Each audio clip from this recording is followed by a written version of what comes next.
Arestado ang isang individual matapos mahuli sa ikinasang bypass operation sa Barangay San Miguel, Taguig City, pasado alas 11:30 ng gabi noong August 5, 2024. Ang operasyong ito ay pinangunahan ng mga tauhan ng Special Operations Unit NCR sa pamumuno ni Police Colonel Darwin S. Miranda, SIU Commander, kasama ang Intelligence and Foreign Liaison Division ng PNP-DEG. Nakumpiska sa nasabing operasyon ang 3 salyadong plastic sachet na naglalaman ng hinihinalang shabu, buy-bust money, cellphone, sasakyan at marami pang iba. Kinilala ni Police Brigadier General Elizar P. Mata ang mga naarestong suspect na sina alias Joey, 37 anyos, at si alias Adam, 37 anyos.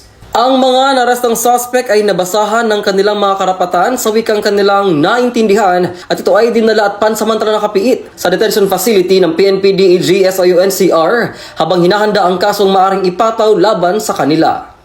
Sa naganap na ikinasang bypass operation ng PNP-DEG SOU NCR noong August 5, 2024 sa lugar ng Barangay San Miguel, Taguig City, ang mga operatiba ng PNP-DEG SOU NCR ay nagkaroon ng matagumpay na operasyon dahil sa tulong at suporta ng mamamayan at impormasyong kanilang binibigay, at ito ay nagresulta sa pagkakadakip ng 2 drug personality na matagal nang nagtutulak ng illegal na droga sa nasabing lugar.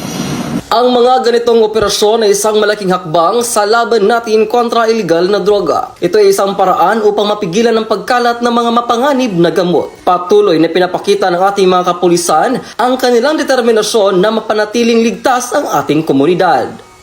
Para sa mga nais magsumbong, maaari kayo mag-check sa numero na nasa screen. Dahil dito sa bagong Pilipinas, ang gusto ng PNP-DEG, iligal na droga bigyan ng wakas. Mula sa tanggapan ng PNP Drug Enforcement Group, ako yung Police News Network Correspondent, Patrolman Justin Mamolo, alagad ng batas, nagataguyod ng balitang pulis.